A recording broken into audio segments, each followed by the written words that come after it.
안녕하세요. 이원재입니다. 이원재 끝내주는 경제 11월 25일 월요일 라이브 시작하겠습니다. 제가 지난주에 이재명 민주당 대표 그 판결 보고 선택적 정의 말씀드렸는데 많은 분들이 이렇게 질문을 주셨어요. 근데 저는 이렇게 생각합니다. 정치적 사고하고 경제적 사고 조금 다른 면이 있는데, 정치적 사고는 의도가 결과를 낳는다고 대체로 보죠. 권력을 통해서 행사를 할 수 있으니까. 근데 경제적으로 분석을 할 땐 보통 원인을 봅니다. 원인이 결과를 낳는다고 보고, 저는 사실 우리가 어쨌든 선택적 정의가 실현된 사회에 살고 있는 거는 대부분의 사람들이 동의하시는 것 같아요. 근데 왜 그렇게 됐을까? 그걸 좀 고민을 하고 있었어요. 계속 하고 있는 중이고, 여러분들 지혜도 부탁드리는데요. 제가 주말에 좀 생각해 보니까 검사적 사고하고 좀 관련이 있는 것 같아요. 검사는 정의를 실현하는 방식이 하나의 사건을 끝까지 파고들어서 범인을 잡아야 하는 거거든요. 선택적으로 해야 됩니다. 그 안에서 선택적으로 사고를 해야 돼요. 근데 지금 보면 보수적인 분들도 뭐 정규재 씨나 아니면 이석연 씨나 이런 분들이 얘기하는 걸 보면 보편적 사고를 하는 분이란 말이죠. 그러면 이 판결이 있고 저 판결이 있고 여러 가지가 있는데, 이 판결이 어느 정도로 다른 모든 것들을 고려했을 때 균형이 잡혔냐, 이렇게 이제 보편적으로 보는 거죠. 그래서 선택적 정의, 이거 검사들이 생각하는 방식하고 관련이 있다. 여기까지 오늘 제가 말씀드릴게요. 근데 이게 경제하고 관련이 있어요. 왜냐하면 우리가 투자를 할 때 평생 동안 삼성전자하고 결혼해가지고 삼성전자만 보시는 분들이 있어요. HBM이 어떻게 되고 뭐 반도체 시장은 어떻게 되고 빠삭합니다. 그런데 세상에는 삼성전자만 있는 건 아니거든요. 이런 분들이 좋은 개인 투자자일 수는 있지만 국민연금 운용을 맡길 수는 없어요. 국민연금 몇백조 원 운용을 하려면 시장 전체를 봐야 되거든요. 이건 이제 보편적으로 시장을 바라보는 방식이죠. 그래서 우리가 경제적으로 사고를 할 때는 보편적으로 바라보고 원인과 결과를 잘 살펴보면 좋겠다, 이런 얘기 좀 드리면서 오늘 방송 소개해드리겠습니다. 정치가 경제다 시간, 여러분들께서 사랑해주시는 김준일 평론가, 장성철 소장 나오셔서 정치 현안, 뜨거운 현안들 짚어보고요. 끝내주는 인터뷰가 오늘 엄청 재밌을 것 같아요. 박태웅의 AI 강의 책 보신 적 있으세요? 이 화면 이렇게 네, 요거 지금 베스트셀러 올라와 있는데 진짜 쉽게 써져 있거든요. 요 강의 쓰신 분, 여기 이보다 쉽고 자세한 설명은 없다 이렇게 써 있는데, 책보다 쉽고 자세한 설명 해주시기 위해서 30분 뒤에 나오시니까 꼭 끝까지 들어주시기 바랍니다. 그럼 오늘 정치가 경제다로 시작을 할 텐데요. 장성철 소장님, 김준일 평론가님 같이 인사드리겠습니다. 안녕하세요. 어서 안녕하세요. 오세요. 네, 반갑습니다. 네. 제가 여기 AI 강의 책 보고요. AI 가지고 막 오늘 질문 막 뽑아봤거든요. 예. 사전에. 그랬더니 너무 잘 뽑고요. 평론가님들이 하실 말씀도 누가 어떻게 말할 것 같은지 최근에 기사 검색해가지고 예상되는 답변 좀 뽑아봐. 그럼 막 잘 뽑더라고요. 하지만 장성 클라우드 장에 먹구름은 아무나 할 수 없죠. 그런 거는 그렇죠. 어디에 먹구름이 낀다 이런 거를 AI가 할 수는 없습니다. 그 칭송한다. 창원에 먹구름 끼어서 지금 먹구름 비 오기 시작한 거죠, 창원에? 거기는 뭐 좀 토네이도죠, 토네이도. 토네이도. 예. 난리 났죠. 근데 쓸데없는 얘기를 하려고 하니까 참 자괴감이 드네요. 아니, 왜 쓸데가 아니, 이렇게 미래 AI 이거 중요한데 저희는 이 사람이 저런 얘기했고 저 사람이 이런 얘기했고 한심한 것 같아요, 스스로 하면서도. 아니, 그러면 장 소장님 그 분야에도 제가 일가견이 있으신 걸로 아는데 끝까지 오늘 남아가지고 같이 이해하시고 하시면 안 돼요? 저 유튜브 들으면서 가겠습니다. 네, 알겠습니다. 오늘 그래도 정치 현안을 짚는 게 중요한 것은 우리 경제를 점점 더 정치가 옥죄고 있고 영향을 주고 있기 때문에 그렇습니다. 오늘도 정치 이야기 좀 짚어보겠습니다. 제일 먼저 오늘 지금 조간신문 보니까 한 뉴스가 된 거는 일본의 사도광산 이야기인데요. 윤석열 정부가 어쨌든 뭐 여러 가지 일본하고 관계 개선해야 된다는 명분이 있었고 여러 가지 이유를 얘기하면서 이제 사도광산의 유네스코 세계문화유산 등재를 협조를 한 거죠. 묵인한 셈인데, 근데 이번엔 또 사도광산 추도식을 했는데 우리 정부는 불참했다. 그래서 지금 양국 언론에서 지금 논란이 되고 있는 것 같습니다. 두 분은 어떻게 보셨는지 먼저 좀 말씀해 주시죠.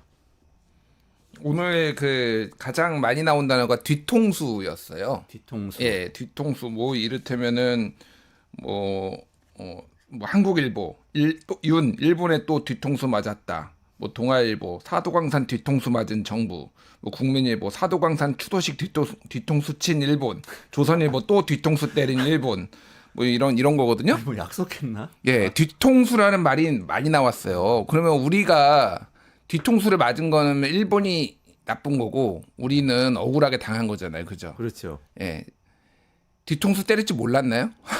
제가 그거를 가장 묻고 싶어요. 자, 이 현상의 플레이어들이 있잖아요. 지금 일본 정부가 있고, 그리고 한국 정부가 있고, 그리고 이제 뭐 유족들이 있고, 뭐 이럴 거 있을 거 아니에요. 가장 안 변한 게 누군가요? 가장 안 변한 예, 건 이 중에서 일관됐던 거. 일본이에요, 일본. 일본 정부. 예, 아. 일본 정부는 그 전에도 그랬고 한국하고 협상할 때도 그렇고 이번에도 그랬고 앞으로도 그럴 거예요. 아주 획기적인 무슨 일본 국내 정치의 변화가 있지 않는 이상. 그러면 누가 변했나요? 한국이 변했잖아요. 한국 정부가 아. 유네스코 문화유산 등재는 전원 만장일치가 돼야 돼요.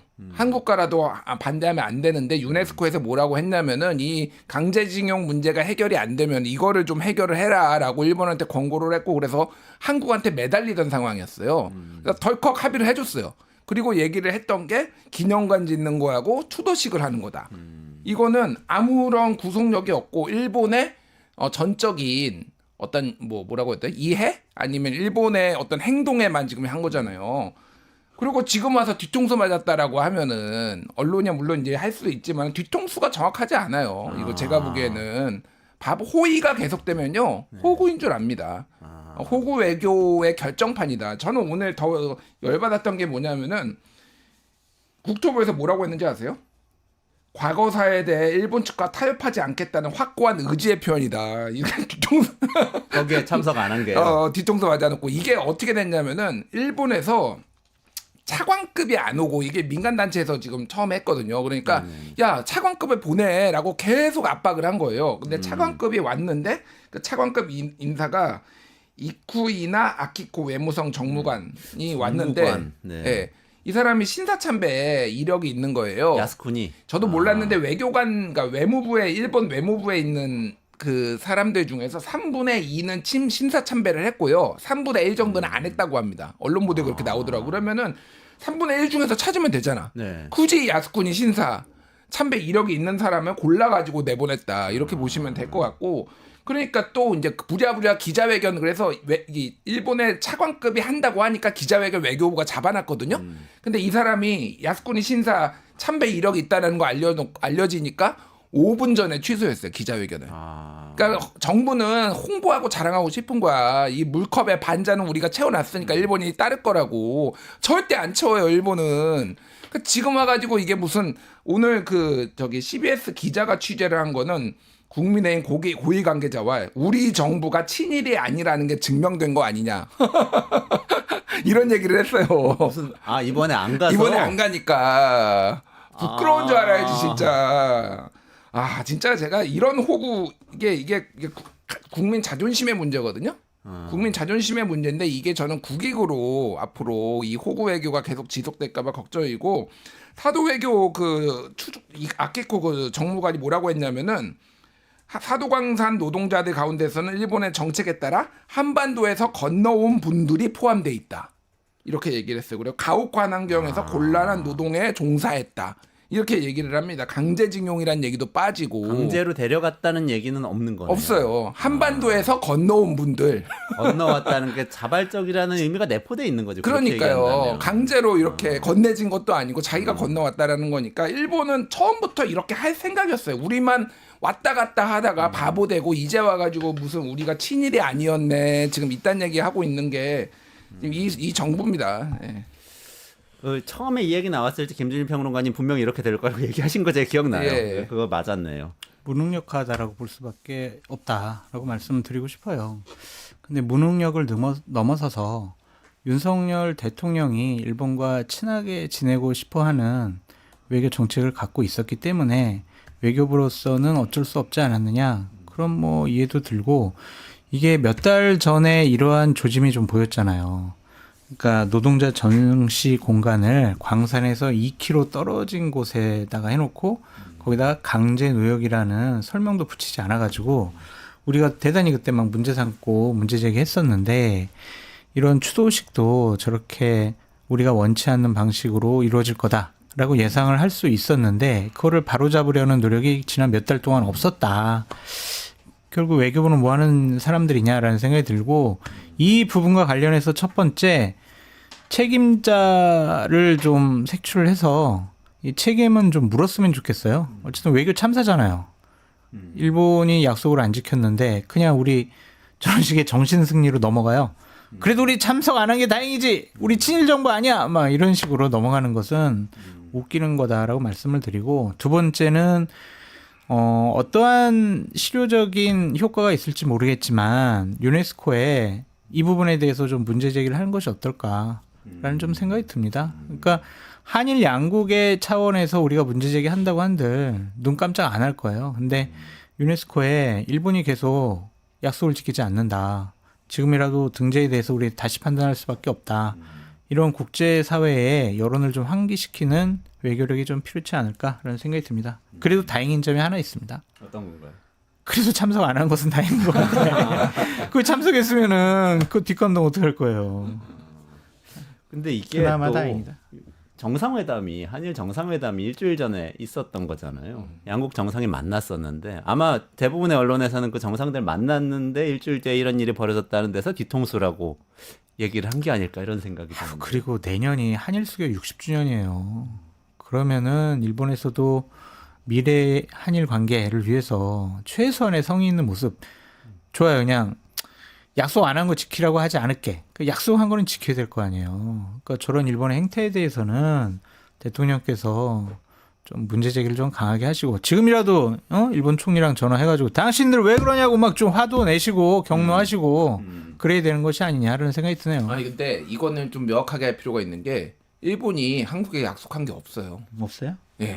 아니 전시공간 하겠다, 추도식 하겠다라고 그랬죠. 그러니까 전시공간 어디다 설치할지를 약속을 안 했잖아요. 그러니까 저 멀리에다 한 거야. 그러니까 일본은 자기들이 이렇게 약속의 문구 뭐 구두라도 한 거는 다 지킨 거예요. 예를 들면은 그러니까 강제징용 관련해서 이걸 해법을 기금을 만들어 한국에서 윤석열 대통령 기금을 만들어 가지고 양국이 참여해 가지고 이렇게 하겠다라고 했잖아요. 일본은 약속한 적이 없어요. 거기 일관되게 기업들은 못 들어가겠다라고 얘기를 했고 정부도 사실상 기업 너희들 들어가면 가만 안 둘 거야. 왜냐면 이제 일본의 배상 국가 배상 책임 문제가 이제 불거질 수 있으니까 그런 식으로 일본 기업 압박했단 말이에요. 그러니까 일본은 약속한 적이 없으니까 안 하는 거예요. 그러니까 이거를 상대방의 선의에 기대해 가지고 외교를 하면은 이렇게 계속 뒤통수 맞고 아니면은 그냥 손해를 보는 겁니다. 왜 언제부터 그렇게 일본을 믿었다고? 선의도 없었던 거 아닌가요? 사실은 선의라는 것이 없었는데 그럴 것이라고 지레짐작해서 양보를 미리 해놓은 거였던 거죠. 짐작도 아니고 그래 너희들은 선의가 있어야 돼. 내가 이 정도 한일 관계를 우호 발전을 시키려면은 너희들은 선의가 있어야 돼라는 가상의 선의를 만든 거죠. 그러니까 정신 승리예요. 진짜로 정신 승리. 모든 이 일본과의 이거는 진짜로 정신 승리다. 대부분이 참 걱정입니다. 걱정. 근데 진짜. 고남도 탄광 이것도 등재할 때 일본이 약속을 한 게 있다니까요. 우리가 막 반대를 하니까 1940년대 한국인 등 자기 의사에 반해 동원돼 가혹한 환경 아래서 강제 노역한 일이 있다. 전시시설의 희생자를 기리는 내용을 담겠다라고 약속했는데 등재되니까 그냥 약속을 바꾼 거잖아요. 말 바꾼 거. 그 부분에 대해서는 그건 2015년 그렇죠. 일이죠. 그러니까 그런 것들에 대해서 계속 우리가 문제 제기를 해야죠. 근데 도쿄에다가 설치했어요. 심지어 아니 제가 1000km 떨어진 곳에. 아니 제가 세상이 좋아져서 일본 매체가 다 검색이 되더라고요. 그래가지고 AI 시켜서 일본 신문을 검색을 해봤더니 7월 28일에 요미우리 신문에 이런 게 나왔어요. 강제 노역 이번에 유네스코 세계문화유산 한국하고 원만하게 합의를 했고 강제 노동이란 표현을 안 쓰기로 합의를 했다. 이렇게 보도가 나왔었어요. 진짜? 그러니까 이 군함도는 그 분명했는데 합의는 그렇게 했는데 나중에 안 지켜진 건데 지금 요 문제는 애매한 것 같아요. 이 사도광산은 합의를 이렇게 보도가 나오고 나서 일본 정부에서는 맞다고 그러고 요미우리 신문이 맞아요. 한국 정부에서는 또 아니라고 그러고 논란이 있었고요. 엇갈렸어요. 예. 그러니까 여기에 대해서 어쨌든 요번 사도광산 문제는 우리가 일본으로부터 문서상으로나 완벽하게 공개적으로 받아내거나 약속을 지키라고 할 만한 근거가 없어요. 근거가 없어요. 그러니까 뭐 이렇게 나와도 어쩔 수가 없는 거죠. 일본이 오히려 낫다. 호세님 감사합니다. 카랑카랑 청구님, 최승환님. 이 문제에 대해서는 진짜 다 우리 저 구독자님들이 전부 다 공통적으로 분노를 하고 계시네요. 어쨌든 좀 무능하다. 우리 정부 무능했다 이런 생각이신 것 같습니다. 일부러 그냥 눈 감은 거 아니에요. 어쨌든 지금이라도 세게 한번 해보자. 뭐 이런 해야죠. 말씀이시네요. 눈 감아주고 좀 이렇게 보수적인 시각에서 볼 때도 장 소장님 세게 나가야 된다. 그럼요. 한번 지켜보겠습니다. 그 대통령의 경로가 일본한테도 통할지 해야지. 안 통할 것 같은데. 알겠습니다. 다음 주제로 한번 넘어가 볼게요. 명태균 씨 의혹이 계속 일파만파로 번지고 있는데 이제 사실 장 소장님이나 김평론가님이 이 문제는 뉴스토마토가 계속 단독을 터뜨리고 이제 두 분이 잘 평론을 해주시면서 많이 여기까지 온 것 같아요.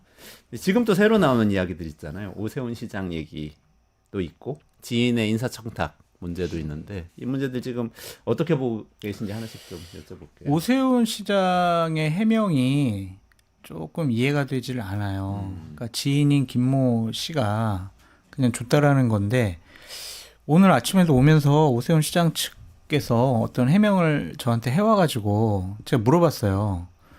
자기네는 상관이 없대. 왜 돈 줬는지 모른대. 그러면은 지금 난리가 났다. 그러면 왜 돈 줬는지 김모 씨한테 물어봐야 되는 거 아니냐. 그랬더니 거기에 대해서는 또 답을 제대로 못해요. 그러면은 뭔가 좀 이해하지 못할 일이 벌어지지 않았을까. 좀 그런 생각이 드는데 공식적으로는 저한테도 그러더라고요. 거기에 강모 씨라고 오세훈 시장의 측근이 있어요. 그분에게 명태균 씨가 이제 여러 가지 접근을 해와가지고 이런 데이터 우리에게 소용없다. 가져가라. 우리는 당신과 거래하지 않겠다라고 딱 끊었대요. 그 이후에 이제 어떤 여론조사 관련된 것은 자기네들이 받은 적이 없다. 그래서 왜 이런 일이 벌어졌는지 모르겠다. 그런 식의 얘기를 하더라고요. 근데 지금 3,300만 원은 줬다는 게 확인이 된 것 같고요. 강혜경 씨는 뭐 1억 원까지 줬다고 이야기를 하는데. 근데 자기네들이 직접 준 것 아니지 않냐. 그래서 김모 씨가 왜 줬는지는 모르겠다. 그래서 그럼 그거 좀 빨리 좀 확인을 해봐라. 그렇게 얘기를 했어요. 그거는 오세훈 시장 측에서도 아직은 확인을 하지 않았다 이렇게 얘기하고 있다는 말씀이시죠?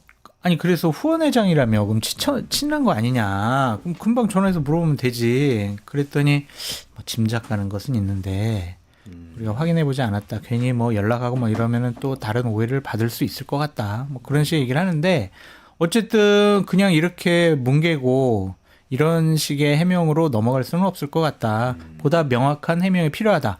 그 김모 씨라는 분을 뉴스토마토에서 가서 취재를 좀 하세요. 당신 왜 줬어요? 돈 왜 줬어요? 3,400만 원. 이거 한번 취재를 해보시는 게 어떨까? 그런 생각도 드네요.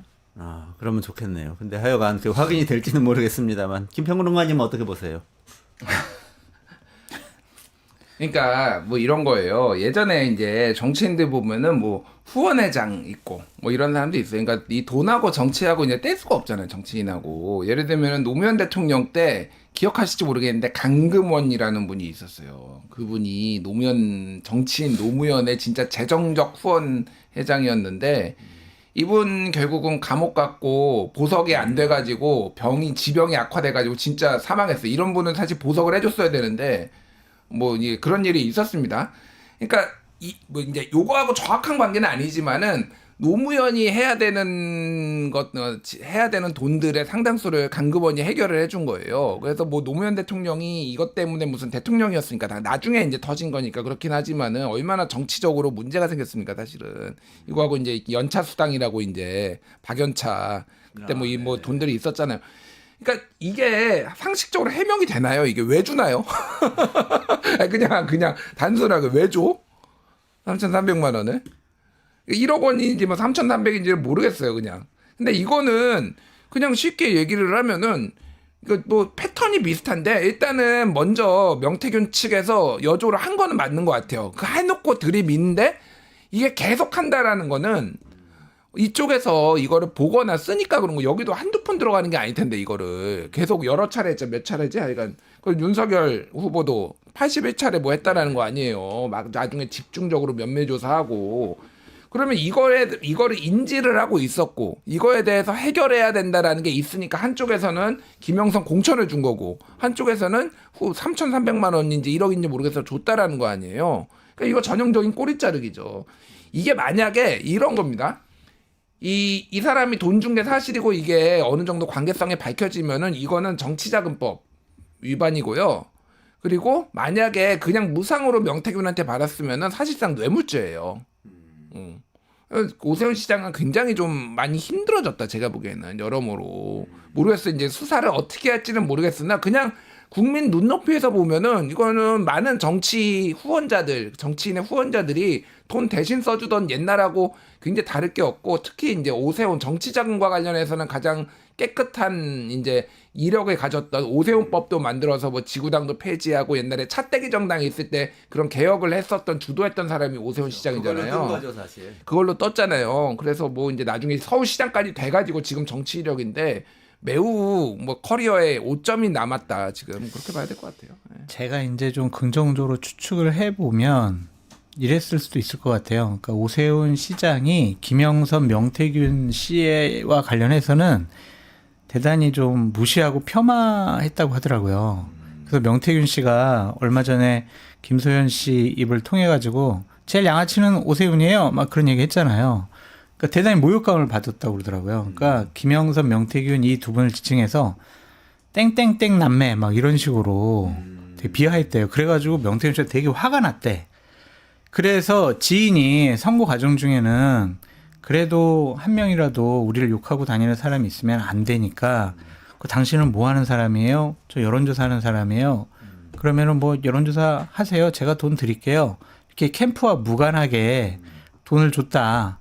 그런데 그 여론조사한 내용을 캠프에는 전달 안 하고 선거에는 활용 안 했다. 이렇게 좀 볼 수도 있겠죠. 이해가 안 돼요? 설득이 안 되나요? 아니, 말하는 저도 설득이 좀 안 됩니다. 그러니까 저는 좀 이상한 것 같아요. 게다가 지금 오세훈 시장은 아까도 김준일 평론가가 말씀하셨지만 이런 정치 자금을 뒤에서 이렇게 왔다 갔다 하면서 막 정치인들이 신세지면서 하는 정치 이제 끝내자고, 그거 투명하게 관리를 하자고 해서 개혁파로 보수의 상징으로, 보수 개혁의 상징이 됐던 오세훈법, 20년 전이긴 하지만 그렇게 정치인이 된 분이잖아요. 근데 그러니까 요것만 가지고 우리가 상당히 의혹은 있지만, 오세훈 시장 측에서 오늘 공식적으로 좀 뭐 해명을 하고 입장문을 좀 낼 것 같아요. 오늘 내일 뭐 이재명 대표 선거 나오고 나면 뭐 내일 내든지 모레 내든지, 그러니까 그냥 이렇게 넘어가기는 좀 어려운 것 같다라는 좀 생각이 듭니다. 근데 선거를 저렇게 당대표 선거, 시장 선거 치르다 보면 정말 전국에서 많은 사람들이 와요. 그래서 캠프의 공식적인 기구에서는 그분들을 다 관리할 수가 없으니 그냥 외곽에 도와주는 분들끼리 서로 알아서 도와줄 수도 있는 상황이 있다. 그런 점은 좀 말씀드리는데, 어쨌든 현재 오세훈 시장 측의 해명은 약간은 좀 뭔가를 하나 더 밝혀야 된다. 요거 가지고는 부족하다. 그렇게 보여집니다. 아직은 해명이 미진하고 오세훈 시장 측에서 명확하게 밝힐 필요가 있다. 지금 두 분 다 이렇게 공통적으로 의견을 주셨네요. 요 지금 두 가지가 막 떠올랐는데, 또 명태균 씨 대통령실에 지인 아들 청탁하는 대가로 1억 원 받았다, 요거하고, 그다음에 저는 또 관심이 가는 게 조은희 의원, 서초구청장 하다가 서초갑 국회의원 됐잖아요. 이분의 경선 그 여론조사 관련된 거죠. 이것도 개입했다, 뭐 명부, 당원 명부 빼가지고 제공하고 이런 일 명태균 씨가 했다. 이 두 가지가 좀 떠오르고 있는데, 이어서 좀 말씀 부탁드릴게요. 먼저. 네. 그러니까 조은희 의원 건은 이제 결론적으로 보면은 아직까지는 뭔가 확실하게 나왔다라고 보기엔 조금 애매한 부분이 있어요. 왜 그러냐면은 어쨌든 서초구청장을 했었고, 그래서 서초구에 나왔고, 그래서 경선을 했는데 경선에서 여론조사로 이제 했는데 1차에서 과반 56%인가? 1차에서 과반을 넘겼잖아요. 그 뒤에서 이제 어떤 작업들이 있었는지는 제가 모르겠고, 또 이제 조은희의 남편이 장모 최은순 씨 요양급여 부정 수급, 이거는 무죄가 났고 잔고증명 위조는 유죄가 났는데, 그거 무죄가 난 거를 또 변호를 해서 그거에 대한 대가로 지금 공천을 받았다라는 얘기가 있거든요. 그것도 이제 같이 폭로가 된 거예요. 근데 모르죠, 그거를 이제 알 수가 없고, 그 커리어가 완전 뜬금없는 건 아니잖아요. 그래, 조은희 자체가. 그러니까 예를 들면은 2018년에 서울의 구청장이 다 넘어갔어요, 민주당에. 완전 싹쓸이 당했는데 살아남은 게 조은희였어요. 그러니까 이 나름 서초구에서는 경쟁력이 있는 사람이다라고 이제 보는 게 맞기 때문에. 근데 이제 물론 이제 이 미공표였는데 여론조사를 이제 뭐 조작하거나 수치를 만졌다라는 의혹까지 있어요. 사실 그래서 이거는 우리가 지금 단계에서는 알기에는 조금 힘들고, 이게 진위 여부를. 그러니까 그것도 이제 수사 대상에 좀 올라야 되지 않나. 녹취록까지 민주당이 이제 어저께 5개인가 공개를 했잖아요. 그래서 구체적으로 좀 들어봐야 되지 않나. 그런 것 같고.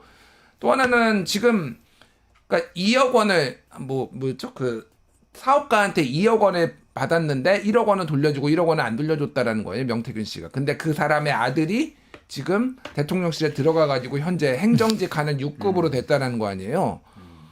이거는 매관 매직이죠. 와, 명태균 매직이다, 태균 매직이고 매관 매직이다 이렇게 보여요. 이거는 수사를 세게 해야 될 것 같은데. 그럼 그 사람이 처음에 어떻게 들어갔는지, 누구 추천으로 들어갔는지, 그렇게 김건희 추천이었는지 뭐 누구 추천이 이게 나올 거 아니에요. 그럼 그러니까 아무것도 없는데 뭐 나오진 않을 거 아니에요. 이거는 그러니까 지금 국힘에 안 걸린 사람이 없어요. 안 걸린 사람이 유일하게 한동훈인데, 한동훈은 지가 해가지고 지가 지금 넘어지고 있고. 이게 옛날 저는 좀 이따 하고 그러니까 나옵니다, 얘기하고 여러분. 네. 그러니까 이게 무슨 생각이 드냐면은 예전에 문재인 정부 때 차기 대권 후보 군이 엄청났어요. 근데 국힘에는 거의 없었거든요. 보수 쪽은 맞아, 없어가지고. 그때 막 안희정, 박원순 근데 막 뭐 안희정 막 가고 김경수 가고 김경수. 박원순 가고 이러면서 싹쓸이 당했어요. 그리고 이재명 혼자 남았다가 이재명 대표도 지금 이제 사법 리스크에 막 있는데, 지금 보십시오. 오세훈 지금 날아가게 생겼지. 이준석도 위태위태하지. 홍준표도 지금 클린하지 않다는 얘기 나오지만 전부 다 걸렸는데 후보 엄청 많은 것 같았는데 한동훈인데 한동훈 대표만 이게 여담인데, 최근에 그러니까 야권에는 게다가 또 이제 막 조국 뭐 이제 이재명 막 이렇게 사법 리스크가 있다면, 최근에 이제 그 조국 혁신당 인사분을 만났는데, 이러니까 우리가 한동훈 특검 하자고 한 거잖아. 한동훈도 걸어놔야지. 모두가 사법 리스크. 모두가 사법 리스크 걸어놔야지. 왜 우리를 민주당이 왜 안 받은 거야? 이런 얘기도 하더라고요. 아니 그러니까 정의가 보편적이라면 난 조국 대표는 그런 얘기 할 수는 있다고 생각해요. 그래, 나도 당했으니까 그런 거 일단 걸고 시작하자 이런. 걸고 설면 시작하자. 어떻게 되나 보자 뭐 이런 거 할 수는 있지만 어쨌든 윤석열 대통령이 겁을 안 쓸 거다. 잠깐만요. 근데 돌아가서 장 소장님 의견 여쭤봐야 되니까, 지금 두 가지 건, 명태균 씨 두 가지 건 얘기를 했는데 둘 다 지금 김건희 여사, 이 대통령 부인 김건희 씨하고 직간접적으로 연관이 지금 있잖아요. 하나는 조은희 의원의 남편이 이제 장모 최은순 씨의 재판을 변호했다는 거고, 이제 또 하나는 명태균 씨가 대통령실 인사청탁했는데 누가 통로겠냐 뭐 이 얘기고, 어떻게 보세요?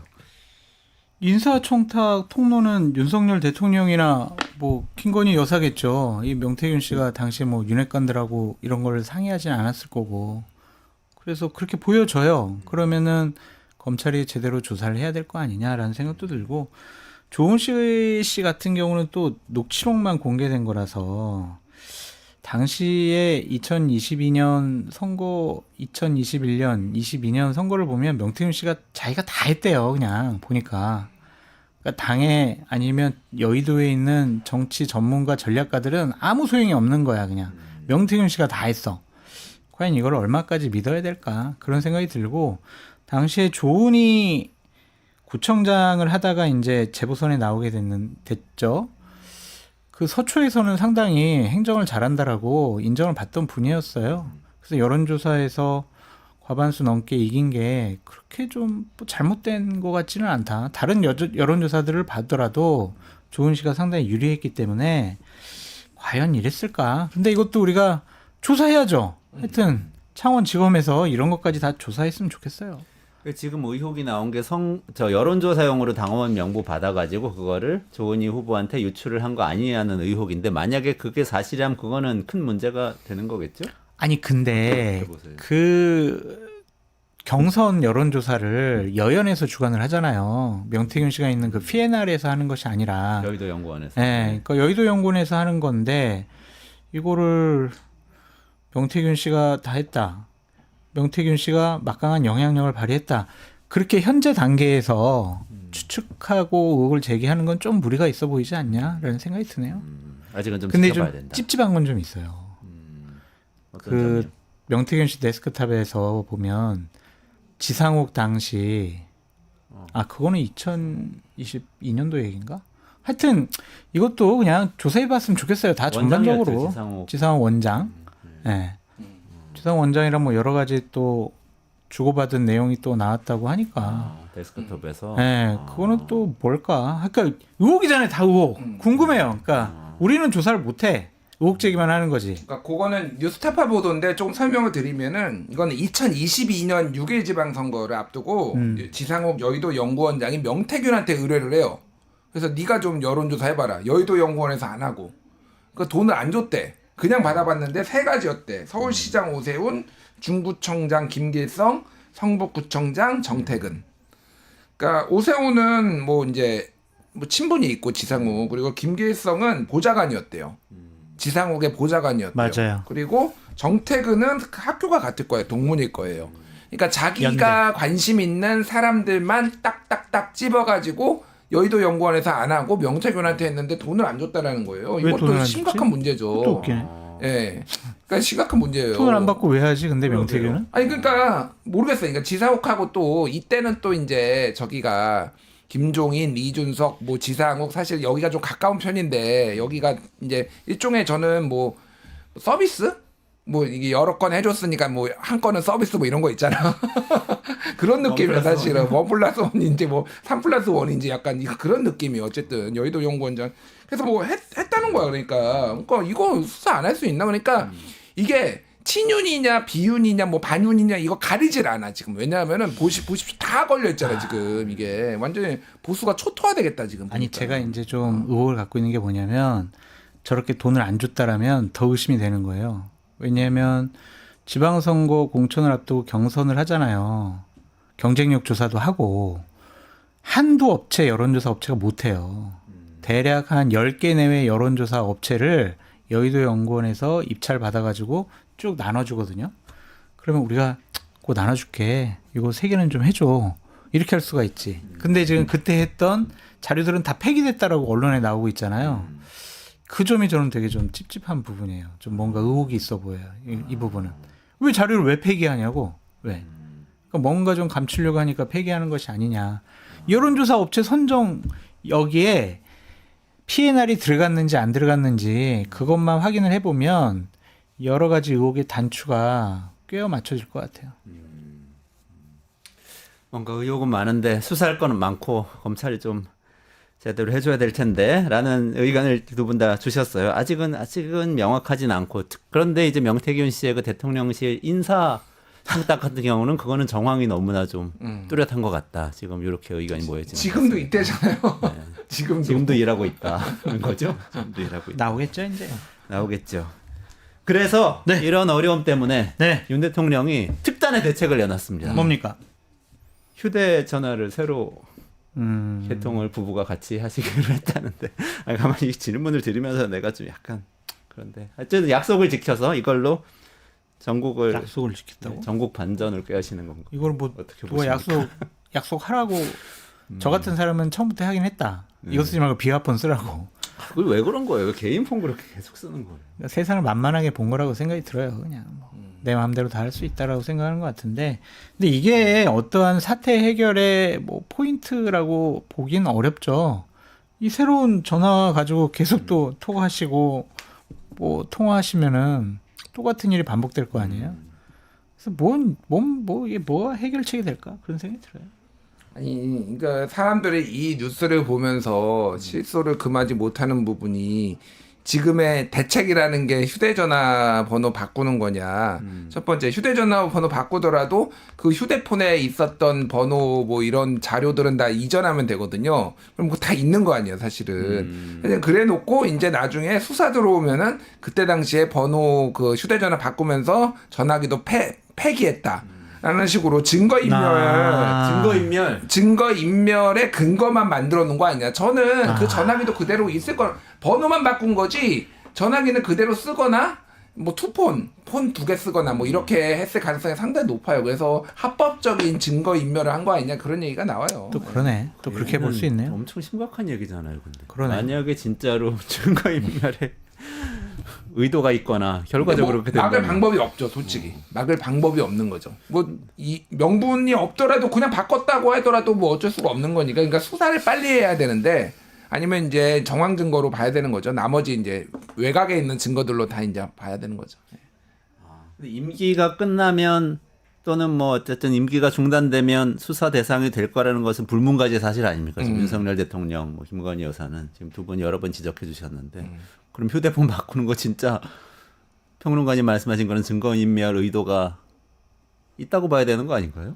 근데 뭐 사람이 그냥도 바꿀 수 있잖아요. 그거 가지고 제가 보기에는 어차피 그냥 바꾸려고 하면은 맘먹으면은 이미 오래전에 바꿨다라고 주장하면 되니까 휴대폰이야 뭐 사면 되는 거고, 제가 말하는 거는 어쨌든 합법적으로 명분 있게 증거인멸을 했다. 뭐 많은 근데 지지자분들이 끊임없이 연락을 해와서 어쩔 수 없이 계속 썼다. 그거 뭐 없어도 그렇긴 다른 정황적인 증거들 많아서 너무 걱정하지 마세요. 한데. 아니 증거인멸이라는데 어떻게 생각하세요, 장 소장님? 그런 측면이 있는 것 같네요. 측면이 있다. 네, 김준일 평론가님 얘기하시는 거 보니까. 그러면 계속 쓰시라고 다시 얘기를 해야 되는 것인가? 참 고민이 됩니다. 어쨌든 이건 좀 심각한 문제일 수 있다. 네. 이런 얘기고 아까 우리 한동훈 대표 얘기하기로 한 거 얘기해야 되니까. 지금 국민의힘 당원 게시판에 한 대표 가족 명의로 올라온 글들이 진짜냐? 이 질문에 대해서는 답을 하지 않고 자꾸 다른 얘기하는 거냐? 왜 자꾸 다른 얘기하냐? 이런 이 논란이 있는 것 같아요. 근데 한동훈 대표 측에서 곧 허위 사실에 의한 명예훼손으로 고발을 하겠다고 하더라고요. 법적 조치를 취하는 거 보니까 가족이 아닌 걸로 확인이 됐거나 아니면은 아무리 경찰에서 조사, 수사, 압수수색을 하더라도 가족인지를 확인하지 못한다라는 확신이 들었기 때문에 이러한 법적 조치를 하는 것이 아니냐, 그런 좀 생각이 드네요. 한동훈 대표 측 입장은 일관돼요. 지금 이재명 대표 사법, 재판, 판사 이 선고와 관련해서 우리가 공격을 집중해야지 왜 우리가 자중질환에 빠지냐. 그래서 내가 당대표로서 여러 모욕감을 참고 있다. 25일 1심 선고 나온 다음에는 내가 보다 적극적으로 이 부분에 대해서는 해명을 하겠다. 그런 입장이었는데 좀 오늘 아침 최고위원회 때 좀 난리가 난 모양이더라고요. 김민전 최고가 한동훈 옆에 앉혀놓고 다시 말이야 이 오빠를 왜 안 하냐고 막 지금 뭐 삿대질하고 막 고함 지르고 뭐 비공개에 들어가서도 막 그냥 여러 가지 험한 꼴이 많이 있었대요. 그것에 대해서 한동훈 대표가 좀 결심의 시기를 좀 빠르게 한 것이 아니냐, 그런 생각이 좀 드네요. 국민의힘에서는 그 한동훈 대표하고 가족 이름으로 나온 그 글들 1068개 전수조사했는데 대다수는 정상적이다 뭐 이런 해명도 내놨네요. 대다수가 정상적이면 일부 비정상적인 게 있다는 얘기잖아. 그러네. 세상에 뭐 댓글이 네이버에 하루에 댓글이 몇 개 달리는지 모르겠으나 한 뭐 10만 개? 10만 개도 더 달릴 텐데 예를 100만 개 달린다고 쳐봐요. 100만 개 중에 1만 개만 비정상적이라도 그걸로 사실은 이 게시판 댓글판이 난리가 나는 거거든요. 완전 진흙탕이 되는 거거든요.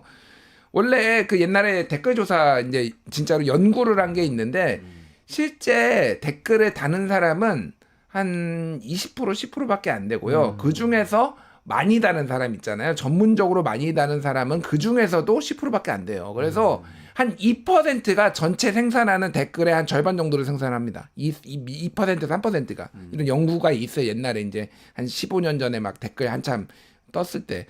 그러니까 그런 거예요. 이 몇몇이 분탕질을 치거나 이렇게 했더라도 그게 영향이 있는 거죠. 그러니까. 드루킹은 그럼 뭐 얼마나 댓글을 달았겠습니까? 드루킹이 네이버에 뭐 댓글 단계 매크로를 돌렸다고 하더라도 여기저기서 다 이제 전장에서 다 참여한 건데 그래도 영향이 있는 거고 하면 안 되니까 그런 거잖아요. 뭐 이게 뭐 당 게시판 업무방해인지는 모르겠으나 최소한 도의적으로 당대표가 이렇게 뭉개고 가는 건 이상한 거죠. 그러니까 오늘 보니까 뭐 당대표 흔들고 끌어내리겠다는 것이다 하고 우리 한 대표께서 격앙하셨던데 심플해요. 그냥 썼냐고 안 썼냐고. 그러니까 뭐 혓바닥이 길어 이렇게. 오늘 뭐 김종혁, 신지호 뭐 아침에 라디오 나와가지고 다들 김종혁 선배 좋아하긴 하는데 혓바닥이 길더라고. 말이 길어요. 말이 길어. 썼냐고 안 썼냐고 그것만 밝히면 되잖아. 그게 뭐가 중요합니까? 예? 지금 당이 자중질환에 빠지는 거, 당 대표로서 그러한 곳으로 당이 흘러가는 거, 여권이 분열되는 거, 이거 막기 위한 고뇌찬 결단 아니겠습니까? 그거 뭐라고 하지 마십시오. 그렇군요. 이렇게 지금 방어하고 있습니다.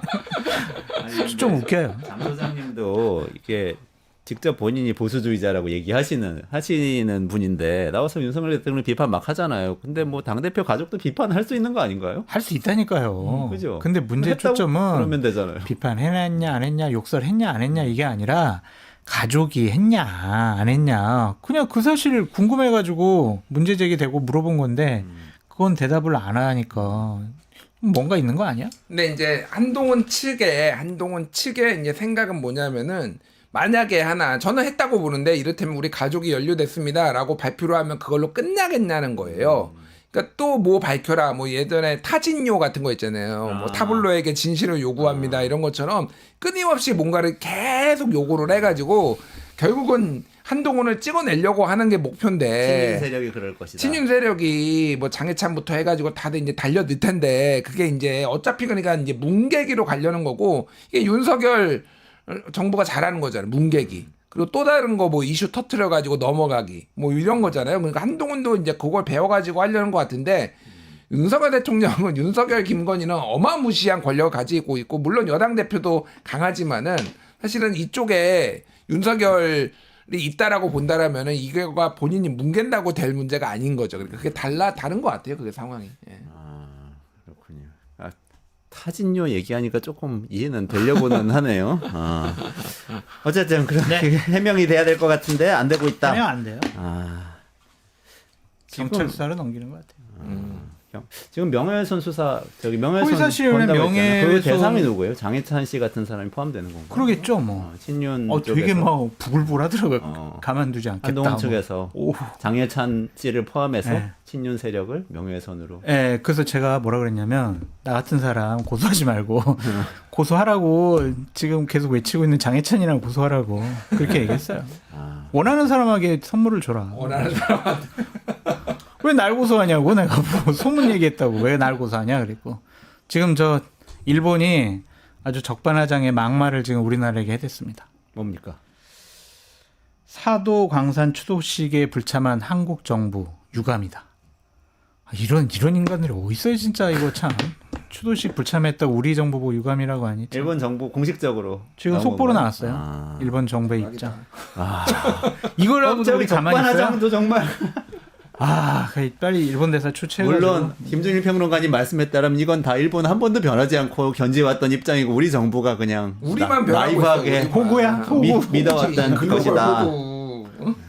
창피합니다. 알겠습니다. 이 이재명 화가 나네요, 화가. 대표 재판 이후의 상황은 내일 하세요, 끝나고 내일. 나서 내일 나서 두 분께 한번 여쭤보도록 할게요. 아니 빠른 시일 내에 또 나오셔서 얘기해 주실 겁니다. 네.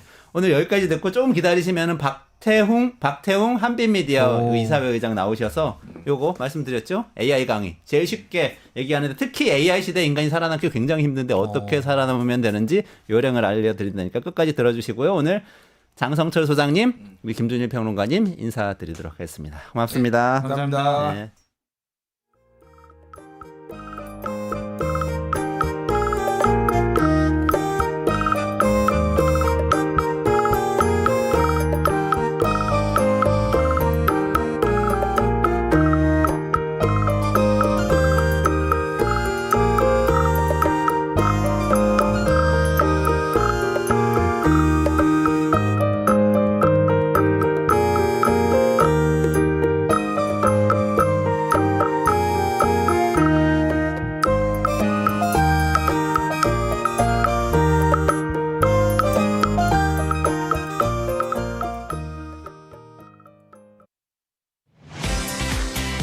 사용자 중심의 뉴스포털 플랫폼 뉴스통.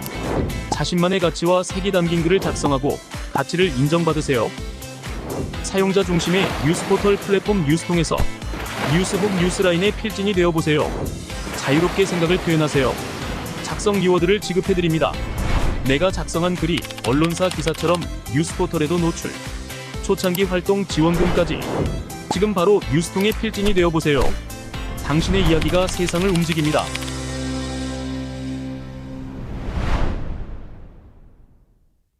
팟 증권 통팟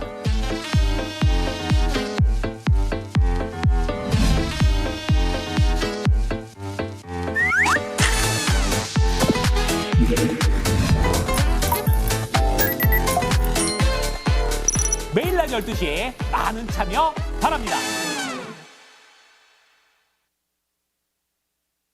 네, AI 시대가 왔다고 우리 방송에서 계속 말씀드리는데요. AI가 저를 밀어낼 것 같잖아요. 살아남으려면 어떻게 해야 되는지. 그리고 문제는 일론 머스크가 저렇게 판치는 걸 보니까 우리나라도 밀어낼 것 같아. 우리나라가 살아남으려면 어떻게 해야 되는지. 이 두 가지 이야기 나누려고요. 요 책 베스트셀러 AI 강의 2020 저자 한빛미디어 이사회 의장 박태웅 의장님 모셨습니다. 안녕하세요. 어서 오세요. 네, 반갑습니다. 반갑습니다.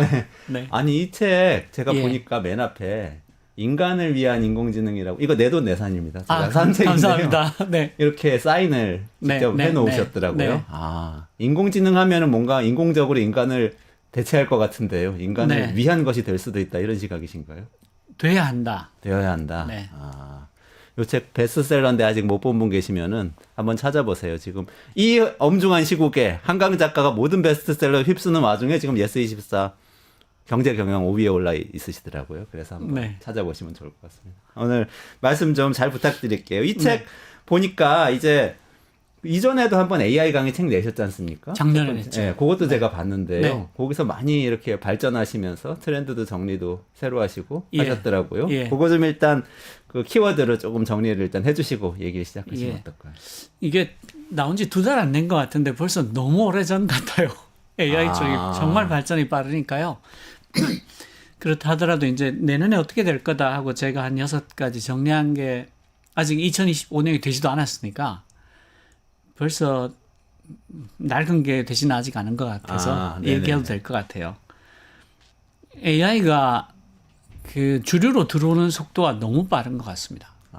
제가 얘기해놓고도 깜짝깜짝 놀라게 되는데 AI가 명백히 이제 운영체제의 지위를 차지하게 될 것 같아요. 그러니까 PC에 AI가 깔린다 정도가 아니라 모든 업무에서 AI 없이 하는 걸 상상하지 못하게 되는 게 아마 내년 상반기 정도까지 아닐까 하는 생각을 하고요. 그 다음에 맥락 인터페이스는 약간 시간이 더 걸릴 수도 있는데 이걸 느끼는 사람도 있고 못 느끼는 사람도 있을 것 같은데 적어도 내후년이면 모든 사람이 쓰게 된다. 그러니까 그 어떤 유저 인터페이스 그러니까 왜 그 키오스크 같은 게 있으면 거기에 뭐 커피 그림이 그려져 있고 뭐 슬러시 그림이 그려져 있고 그걸 터치해서 주문하고 이러잖아요. 네. 이게 이제 그래픽 유저 인터페이스라는 건데 그런 거 다 필요 없이 그냥 내 맥락을 AI가 다 이해하니까 다짜고짜로 물으면 된다. 네. 이런 게 맥락 인터페이스인데 이게 전문가들은 이미 잘 쓰고 있고요. 일반인들도 내후년이면 편하게 쓰게 될 거다라는 거고 그리고 되게 중요한 게 이제 처음으로 파트너로서의 도구의 시간이 온다. 파트너요. 네, 그 전까지는 뭐 노트북을 쓴다, 네. 만년필을 쓴다, 뭐 자동차를 쓴다 이런 거였는데 처음으로 도구가 아니라 같이 하는 파트너로서의 뭔가가 나타나는 거예요. 그러니까 얘하고는 일을 같이 하는 겁니다. 토론하면서 모든 것을 끌어낼 수 있는 그러니까 세상에 있는 모든 자료를 읽고 혹은 내가 필요한 모든 자료를 읽고 내 맥락을 이해해서 나와 같이 협업할 수 있는 어떤 상대가 나타났다. 이게 AI라는 뉴미디어의 본질이 아닌가. 그러니까 이렇게 되면 그 얘를 잘 쓰는 사람과 못 쓰는 사람 간의 효율 차이가 30배, 50배, 100배 날 수 있거든요. 아. 그리고 파트너이기 때문에 그 단 하나의 질문으로 어떤 걸 끌어내는 게 아니라 토론을 할 때 베스트를 끌어낼 수 있다. 그리고 내 맥락을 얼마나 잘 공유하게 해주느냐가 얘를 잘 쓰는 핵심이 될 수 있다. 그런 거면서 이제 AI에서 파트너의 시간이 온다는 거고요. 그다음 멀티모달, 그러니까 텍스트, 그림, 동영상, 오디오, 비디오를 다 동시에 처리하게 된다. 그리고 더 싸고 더 빠르고 작아지게 된다. 그래서 내 스마트폰에도 올라가고 내 노트북에도 올라가고 그리고 아마 내년에 틀림없이 나올 것 같은데 안경 형태의 디바이스. 네. 근데 지금 제가 생각할 때 안경 형태의 디바이스에서 방향을 좀 잘못 잡고 있다 싶은 것도 있는 게 여기에다 뭘 넣으려고 그래요. 네네네. 근데 사실은 여기에 뭘 넣을 필요는 없어요. 왜냐하면 예전의 슈퍼컴퓨터보다도 훨씬 더 강력한 컴퓨팅 파워를 갖고 있는 게 지금 스마트폰이거든요. 네. 아폴로를 달에 착륙시켰다 돌아올 때의 컴퓨터보다 몇백 배 뛰어난 게 지금 스마트폰입니다. 네. 그러니까 굳이 얘한테 AI를 넣을 이유가 뭐가 있냐. 그냥 인터랙션이 잘 되게 하고 그냥 하면 되는 거 아닐까. 그래서 조금 생각을 좀 더 넓게 할 필요가 있다라는 생각이 드는데 어쨌든 그런 형태의 맥락을 공유하는 디바이스들도 많이 나올 것 같고요. 그건 필연이라고 봅니다. 그리고 휴머노이드가 메인스트림으로 들어오는 첫 번째 해가 될 거다 내년이. 그러니까 휴머노이드가 인간의 모양을 한 로봇인데 얘가 AI랑 결합을 하면서 어마어마하게 발전 속도가 빨라지고 있거든요. 그래서 뭐 내년은 휴머노이드가 산업 현장에 본격적으로 등장하는 첫 해가 될 거다.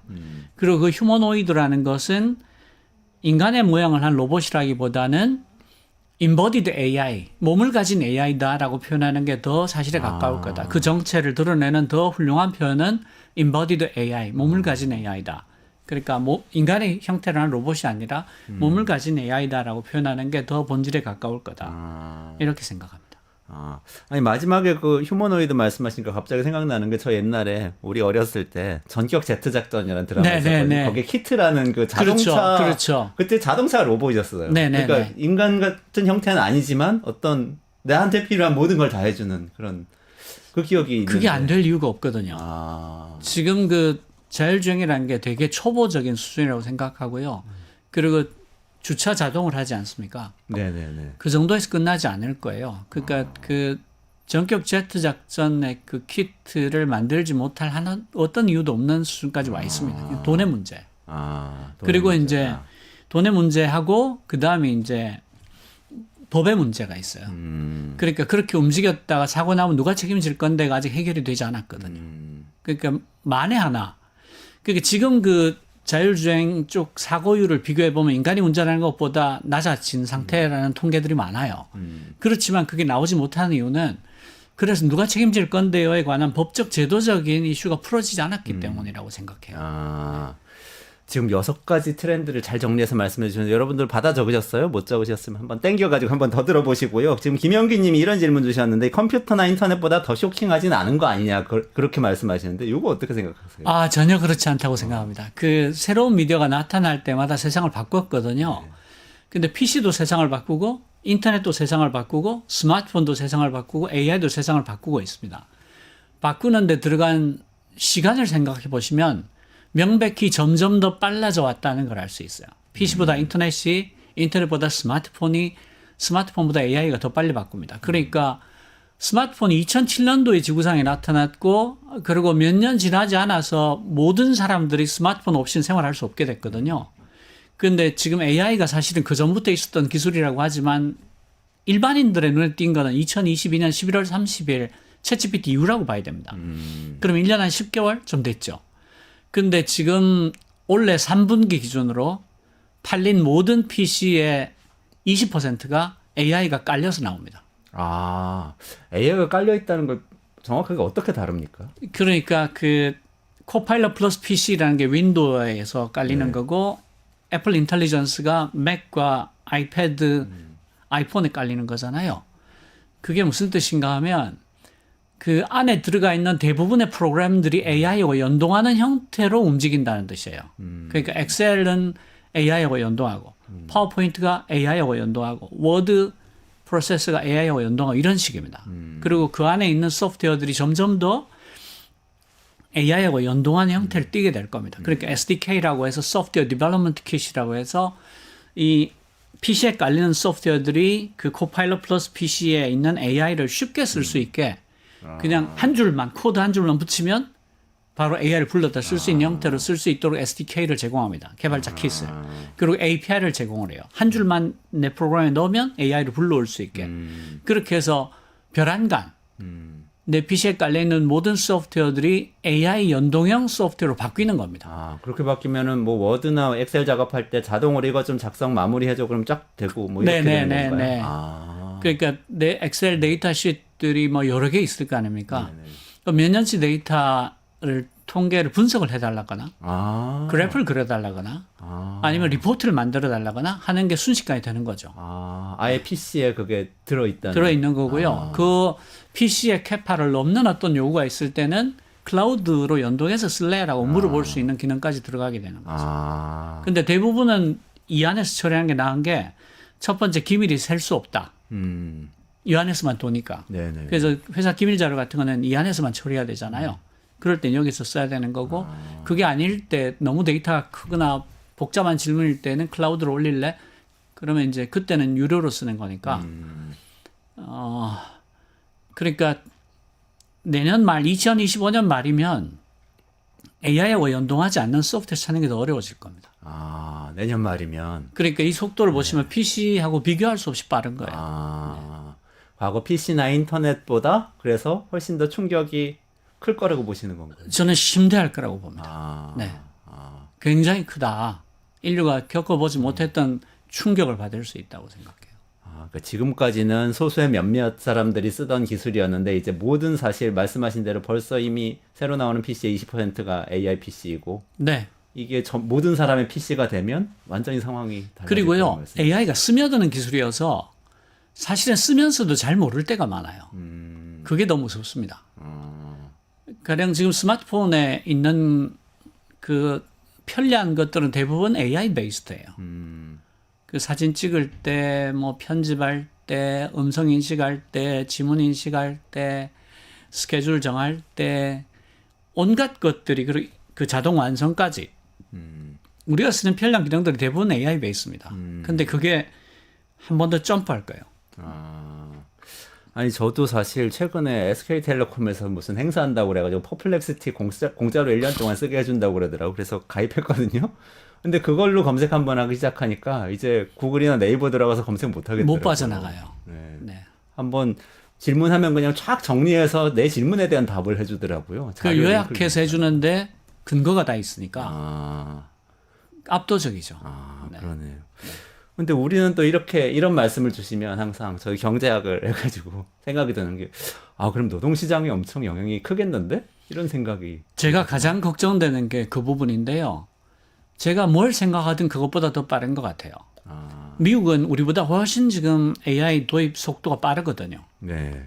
그러니까 이를테면 2024년도에 AI 지출이 뭘로 그 벤처스에서 최근에 네네. 그저께인가 내놓은 리포트인데 보면 2024년 AI 지출이 2023년 대비 6배 올라갔습니다. 그리고 의사결정자의 72% 그러니까 경영진의 72%가 AI 도입이 확대될 거라. 그리고 60%가 혁신 예산에서 나오지만 이미 40%가 기존 예산에서 AI를 투입하기 시작했고요. 네.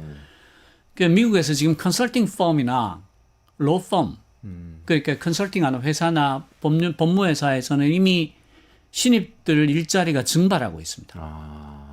그러니까 어시라고 하죠. 네네네. 그분들이 하는 모든 일들은 AI가 더 잘해요. 그리고 할리우드의 그 그래픽 디자이너들 지금 일자리 없어서 손가락 빠는 사람들 엄청나게 많아졌고요. 그리고 그 콜센터 인력들이 증발하고 있습니다. 그게 시차를 두고 한국에 그대로 올 거예요. 그러니까 10년차 이하 전문직들, 그 잠재된 패턴을 갖고 있는 반복되는 일을 하는 모든 사람들이 굉장히 위험합니다. 그래서 저는 이 충격을 피할 방법이 있겠는가에 대해서 좀 회의적인 게 이게 지구적 차원에서 벌어진 일이기 때문에 네. 지구적 차원의 대책이 필요할 수 있어요. 일자리가 이렇게 막 그러니까 그 선진국에서 특히 미국에서 러스트 벨트가 나온 이유가 뭐냐?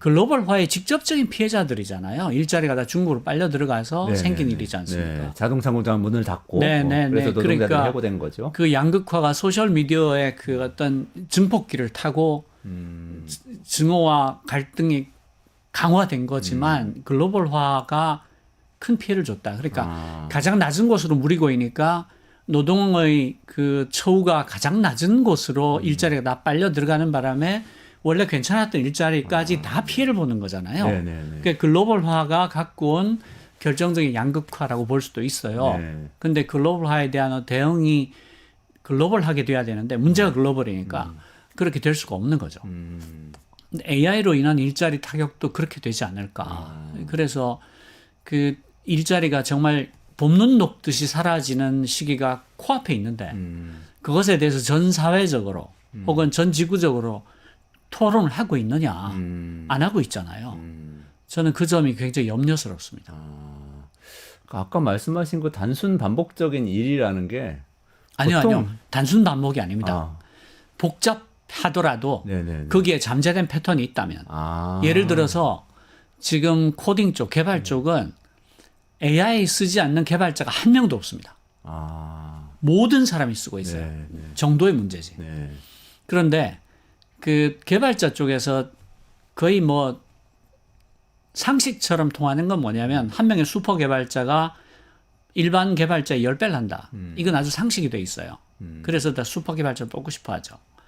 근데 이제 슈퍼 개발자는 정말 자기가 다룰 만한 야심찬 주제가 있는 곳으로 가니까 아주 큰 회사가 아니면 그 야심만만한 스타트업에만 주로 있죠. 네. 근데 어쨌든 그 슈퍼 개발자들이 AI를 써서 어느 정도의 성과를 내냐 하면 10배, 30배, 50배 정도의 성과를 낸다고 얘기를 해요. 제가 이제 슈퍼 개발자 몇 명이랑 인터뷰를 해보면 똑같은 얘기를 합니다. 근데 일반 개발자들은 효율이 굉장히 올라갔다. 한 1.3배는 올라간 것 같다. 이렇게 얘기해요. 30%, 40% 효율이 좋아졌다라고 얘기를 해요. 그러니까 이게 차별적으로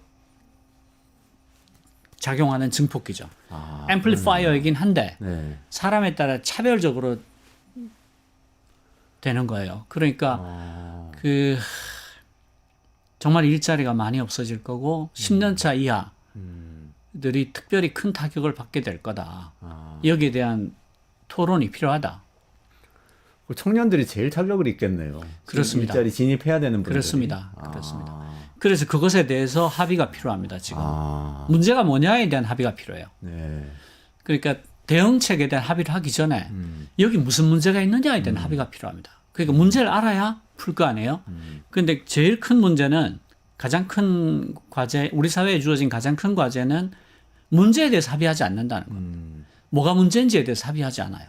그러니까 문제가 뭔지를 합의하지 않은 채로 결론을 내려고 하니까 결론이 안 나요. 서로 생각하는 문제가 달라. 너무 한심하죠. 아니 제가 몇 년 전까지만 해도 이런 토론 좀 하는 걸 이제 지켜보면은 사실 국내에는 대부분의 경제 전문가들 또 노동 전문가들이 일자리 그렇게 쉽게 없어지지 않고 또 새로운 일자리가 나와서 다 채울 거다. 그런 걱정은 안 해도 된다. 이런 얘기 많이 하셨어요. 그런 얘기 많이 하죠. 네. 그런 얘기가 하지 않는 게 두 가지가 있습니다. 두 가지가 있는데 하나가 이제 미국의 그 싱크탱크들이 많잖아요. 그 브루킹스인가 하여튼 아주 보수파 연구소에서 한 연구인데 오랫동안 추적 조사를 했어요. 이렇게 얘기하죠. 새로운 기술이 나타날 때마다 일자리가 사라질 거라는 예언들이 있었지만 한 번도 성취된 적이 없다. 새로운 일자리가 나타나서 그 빈 곳을 채웠다라고 얘기를 하는데 그렇다면 없어진 괜찮은 일자리에 있던 사람들이 그대로 새로운 괜찮은 일자리로 옮겨가느냐? 그렇지가 않더라는 거예요. 이분들이 일로 못 옮겨가요. 그러니까 재교육이 필요하잖아요. 그 재교육이 필요한 기간을 견디지 못하거나 그러니까 이 몇 달 동안 놀면서 이 교육을 받아야 되는데 그 놀만한 여유가 없거나 혹은 정부의 지원이 없거나 혹은 있다 하더라도 이 교육에서 필요한 이 새로운 일자리에 필요한 그 지식을 못 가져요. 어려우니까. 그래서 대부분의 경우에 이 새롭게 나타난 좋은 일자리는 다른 사람들이 채우고 이분들은 기존에 가졌던 일자리보다 훨씬 나쁜 비정규직의 처우가 나쁜 곳으로 가더라는 걸 추적 조사를 한 거예요. 그러니까 이 괜찮은 사라진 일자리 있던 사람들이 어디로 가나 이걸 몇 년에 걸쳐서 팔로우를 했더니 대부분의 경우에 이쪽으로 못 넘어가더라. 이게 첫 번째예요. 네. 그러니까 새로운 일자리가 나타나서 그 빈자리를 채우더라는 반만 맞는 말이고 두 번째로는 이 괜찮은 일자리가 사라지고 저 괜찮은 일자리가 생길 때까지 시간이 굉장히 오래 걸리더라. 그러니까 이렇게 돼서 이렇게 가는 거예요. 그게 그러니까 바로 다 하나 없어지면 바로 다음 날 생기는 게 아니다. 그러니까 이게 한 30년이 걸려버리면 그렇죠. 내가 한 세대가 지났는데. 37에 네. 일자리를 잃었어요. 네. 그런데 67에 새 일자리가 생겼어. 어디다 쓸 거야 이걸? 그때 또 기술 새로 배워가지고 취업할 수도 없는 거 아닙니까? 그러니까 이 항상 새로운 기술이 생길 때 그 일자리를 없앨 때 다른 일자리 와서 채우더라라는 말은 두 가지를 빼먹고 한 말이고 실제로는 틀린 말이에요. 탁상공론이네요. 예, 그러니까. 당사자한테는 아무 해당이 없는 그 이런 거죠. 그 다음 주에 태풍이 온다는데 이게 굉장히 세대요. 우리 어떻게 해야 됩니까? 라고 했는데 제가 살아보니까 모든 태풍은 결국은 소멸합디다. 이런 말인 거예요. 아, 이거 어디다 쓸 거야 이런 말을. 촌철살인이시네요, 진짜. 그런 사람은 정말 환장하게 만든 그런 사람 쫓아내야죠. 그렇죠. 지금 아, 메가톤급 태풍이 온다는데 내가 60년을 살아봤더니 사라지지 않는 태풍을 본 적이 한 번도 없어요. 이런 말인 거예요. 쓸데없어요. 근데 어쨌든 대책을 세우는 거는 또 정부와 정치권에서 잘 고민을 해야 되는데 기업들도 같이 해야 되는데 그 와중에 말씀하신 대로 태풍이 오면 저는 살아남아야 되잖아요. 그걸 그렇죠. 살아남으려면 어떻게 해야 됩니까? 내가 슈퍼 개발자면 좋겠네요, 어쨌든. 근데 슈퍼 개발자면 좋은데 내가 또 아니면 또 어떻게 해야 돼요? 네, 사실은 AI 리터러시가 있어야 되잖아요. 제가 그래서 이 책을 쓴 거라서 제 책을 AI를 이해하는 능력이 AI를 이해해야지. 이게 뭔지는 알아야 될 리터러시. 거 아니에요. 네. 그래서 제 책을 읽으러 시작하면 굉장히 좋고요. 아니면 유튜브에 보시면 무료 강의들이 굉장히 많으니까 그걸 보셔도 되고 어쨌든 얘가 뭐다. 는 걸 이해하는 게 좋고요. 두 번째로는 써보시는 것도 좋아요. 안 쓸 이유가 없는. 아까 말씀드렸던 제가 이제 추천을 드린다면 저는 생성형 거대 AI 중에서는 클로드를 저는 제일 많이 쓰고요. 클로드 쓰고 챗GPT랑 제미나이 프로 구글에서 만든 거죠. 네. 그걸 보조로 쓰는. 그 퍼플렉시티가 AI 기반의 검색 엔진인데 얘가 다른 거하고 다른 점은 답을 요약해 주면서 동시에 링크를 다 찾아주기 때문에 hallucination이라고 하죠. 끼어들 수 있는 착각, 태어난 거짓말, 멀쩡한 거짓말을 피할 수 있어요. 그래서 그걸 쓰는데 그거 아니더라도 오픈 소스가 있는데 클로드 퍼플렉시티 비슷한 오픈 소스인데 뭐 그걸 써보셔도 좋고 그리고 저는 장기적으로는 교양의 부활이 시작됐다고 생각합니다. 교양의 부활이. 네네. 어떤 의미시죠? 그러니까 지금 AI라는 새로운 미디어가 나타났잖아요. 이 미디어는 답을 잘 해주는 미디어입니다. 네네네. 그런데 좋은 답을 받기 위해서는 훌륭한 질문을 할 줄 알아야 돼요. 아, 그러니까 질문의 힘이 지금만큼 커진 때가 있을까? 이런 거예요. 질문하는 걸 프롬프트라고 하죠. 네. 보면 AI 책들의 대부분이 활용법에 관한 책들입니다. 그 활용법에 관한 책들의 대부분이 프롬프트를 어떻게 해야 되냐에 관한 것들이에요. 그런데 사실은 프롬프트는 기교가 아닌다고 생각을 해요. 뭔가 하면 출발점이 있어야 돼요. 그러니까 내가 아무것도 모르는 것에 관해서 좋은 질문을 할 방법은 없어요. 얼마나 많은 주변 지식을 갖고 있냐. 얘가 토해내는 답들의 맥락을 얼마나 많이 이해하고 있느냐가 다음 질문을 하게 만들거든요. 그러니까 클로드나 챗GPT나 제미나이 프로 같은 걸 잘 쓰는 가장 좋은 방법은 토론을 하는 겁니다. 그러니까 단 하나의 실버 블릿, 은탄한 같은 훌륭한 질문은 없어요. 그렇지 않습니다. 그거는 생성형 AI에 대한 오해고요. 어떤 질문을 하고 그 답을 보고 그 답에 대해서 이어서 질문을 할 때 정말 훌륭한 결과를 얻어낼 수가 있어요. 그러니까 토론을 하는 겁니다. 토론이 핵심이에요. 그러자면 내가 풍부한 주변 지식을 갖고 이 답의 맥락을 이해하고 그래야 됩니다. 그러니까 그렇게 하는 가장 좋은 방법은 독서를 하는 거고 풍부한 교양을 쌓는 거예요. 그래서 지금은 교육이 풍부한 교양을 가질 수 있도록 제대로 된 질문을 할 수 있도록 상상력을 갖고 창의적으로 질문할 수 있도록 해야 되는 건데 거기에 대한 아주 좋은 사례가 있어요. 아, 그래요. 네네. 네이처지에서도 나왔고 MIT에서도 나왔는데 과학자들이 AI를 써서 지금 연구를 하잖아요. 어떤 결과가 나왔느냐를 봤더니 뛰어난 개발 과학자들은 엄청난 성취를 해요. 그런데 평범한 과학자들은 AI가 너무 많은 데이터를 토해내니까 거기 쌓여가지고 결과가 더 나빠지는 거예요. 너무 자료가 많아져서 그런 건가요? 너무 많은 자료를 소화를 못해서. 근데 뛰어난 개발자들은 탁월한 통찰력으로 훌륭한 질문들을 해서 네네네. 질문에 질문을 이어가면서 자기 성과를 몇 배나 높이는데 평범한 과학자들은 너무 많은 데이터에 치여서 예전만 못한 성취를 하더라. 이런 것도 나오고요. 그러니까 결국은 질문의 힘, 풍부한 교양의 힘이 다시 나오고 있다. 이전까지는 왜 교양에 관한 얘기를 하는 게 꺼려지는 시대가 한참 있었어요. 네. 뭔가 속물인가? 잘난 척하나? 이렇게 해서 날 것으로 드러내는 태도가 훌륭한 것인 것처럼 되던 시간이 한참 있었죠. 그래서 교양 있는 사람들도 자기를 숨기려고 하거나 네, 그런 네. 태도를 드러내지 않으려 하고 그렇지만 이제 그런 시대가 가고 풍부한 교양의 시대가 다시 온다. 아. 왜냐하면 네. 질문이 중요한 시대로 바뀌었기 때문이다. 아. 얼마나 훌륭한 질문을 하느냐, 통찰력 있는 질문을 하느냐가 경쟁력을 어마어마하게 갈라놓는 시간이 왔어요. 아. 그러니까 질문력의 시대다. 아. 그래서 교양의 시대고 그 마이크로소프트가 그 몇 달 전에 파이3라는 소형 SLM을 내놓으면서 소형 랭귀지 모델을 내놓으면서 같이 내놓은 논문이 아주 인상적인데요. 그 논문의 제목이 Textbook is all you need예요. 당신한테는 텍스트북만 있으면 돼. 아. 그게 무슨 뜻인가 하면 똑같은 크기의 AI를 두 개를 학습을 시키는데 네. 한쪽은 교과서와 같은 아주 고품질 학습 데이터를 많이 집어넣고 한쪽은 이때까지 하던 대로 했더니 똑같은 크기인데도 불구하고 얘가 추론 능력과 장기 기억 능력이 훨씬 뛰어나지더라. 품질 좋은 텍스트만 학습시킨 게요. 네. 그러니까 나머지 다른 한쪽은 모든 걸 다 때려놓고 원래 이때까지 가르치던 대로 모든 학습 데이터를 다 집어넣고 이쪽은 책과 같은 고품질 네네. 학습 데이터 비중을 훨씬 높였어요. 그랬더니 얘가 똑같은 모델인데 추론 능력과 장기 기억 능력이 훨씬 높아지더라. 그래서 제목이 텍스트북이 올려니고요. 아. 지금 그래서 AI 쪽에서 텍스트북과 같은 고품질 데이터의 값이 엄청나게 올라가고 있어요. 아.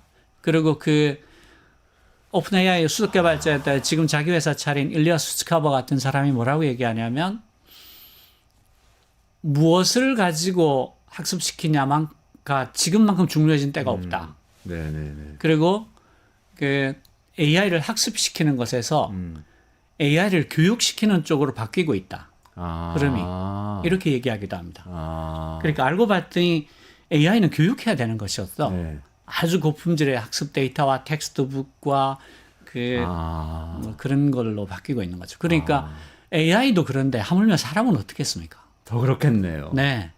게다가 또 질문하는 능력은 왜 우리가 답을 착착 객관식 정답을 잘 맞추는 능력하고 좀 다르지 않습니까? 완전히 다르죠. 그러니까 지금 우리 교육이 그 시대 지체를 겪고 있어요. 아. 그러니까 우리 교육은 전형적인 후발 추격국에서 한순간에 선진국이 된 나라답게 그 산업화 시대에 최적화되어 있는 틀을 가지고 여기까지 온 거예요. 그게 뭐냐면 규격화, 표준화, 대량 생산이에요. 그런데 지금 그게 다 사라졌어요. 사지선다는 기본적으로 질문할 필요가 없게 만드는 종류의 시험이에요. 이 안에 정답이 있다. 암기해서 맞춰라. 그러니까 문제를 만드는 능력을 절대로 갖춰주지 않아요. 문제는 선생님이 내는 거고 문제는 제도가 내는 거예요. 그런데 실제로 필요한 거는 문제를 만드는 능력이에요. 무슨 질문을 해야 되나? 지금 이 상황에서 이 사태를 해결하기 위해서 우리는 어떤 질문을 해야 되지? 라는 게 가장 중요해진 시간이거든요. 예를 들어서 지금 우리가 그 저출생 문제를 몇십 년 동안 해결하지 못하고 있잖아요. 한 번도 질문한 적이 없어서 그래요. 아. 저출생 문제의 본질이 무엇인가에 대해서 질문한 적이 없어요. 그래서 똑같은 한 번도 바뀌지 않은 프레임을 가지고 똑같은 예산을 쓰면서 우리가 몇십 조를 썼는데 해결을 못했다 이런 말을 하고 있는 거예요. 왜냐하면 질문한 적이 없으니까. 아. 그러니까 왜 똑같은 일을 하면서 다른 결과를 바라는 건 미친 사람이다라고 아인슈타인이 얘기했잖아요. 네. 그러니까 적어도 저출생 문제에 관한 한 한국 정부에는 미친 사람들만 있는 거예요. 아, 정말 근본적으로 바뀌어야 되는 문제가 한둘이 아닌 것 같은데요. 네. 그걸 그렇게 전환시키면. 근데 의장님 큰일 났습니다. 우리가 기업 얘기도 해야 되고 국가 얘기도 해야 되는데 지금 한 부분에서 시간이 다 됐다고 PD님이 말씀을 예. 주셔서 좀 한 번 더 초대드리면 네네, 그렇게 어떨까요? 이게 하겠습니다. 국가 AI 전략 진짜 중요한 그걸 문제인데. 2부로 하시죠. 네, 2부를 한번 다시 모시기로 하고 네. 오늘 그러면 마지막으로 지금 이 여러 가지 말씀 주셨는데 일단 한번 사용을 해봐라. 책을 많이 읽어라. 네. 이렇게 이야기 두 가지는 저는 기억에 남아요. 저는 근본적으로는 그렇게 네. 생각하고요. 아이들을 질문할 수 있는 사람으로 키워라. 질문할 수 있는 사람으로 예, 키워라. 풍부한 교양을 가지고 주변 지식을 가지고 풍부한 맥락을 가지고 어떤 문제가 나오더라도 제대로 된 질문을 할 수 있는 사람으로 키워라.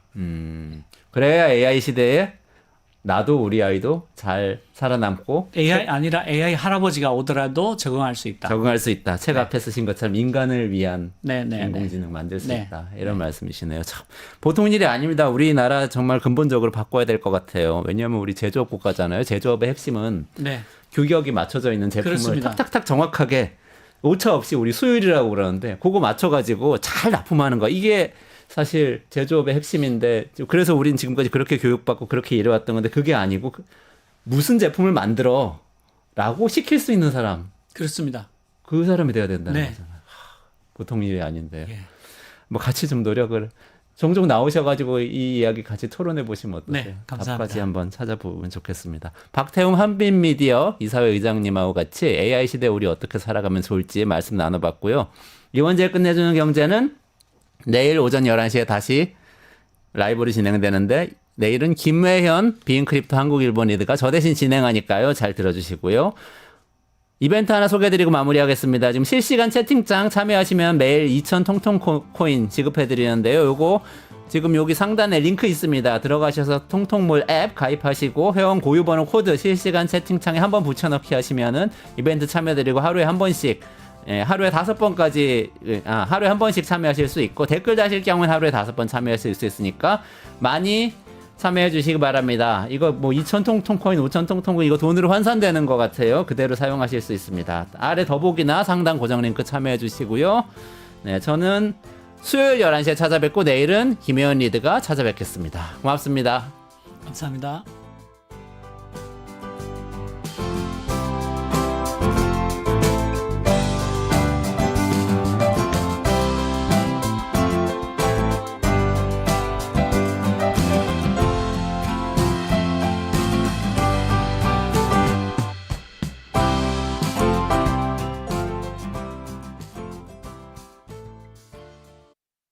유튜브 구독하고 실시간 채팅과 댓글을 남기시면 매일매일 7,000TTCO를 드립니다.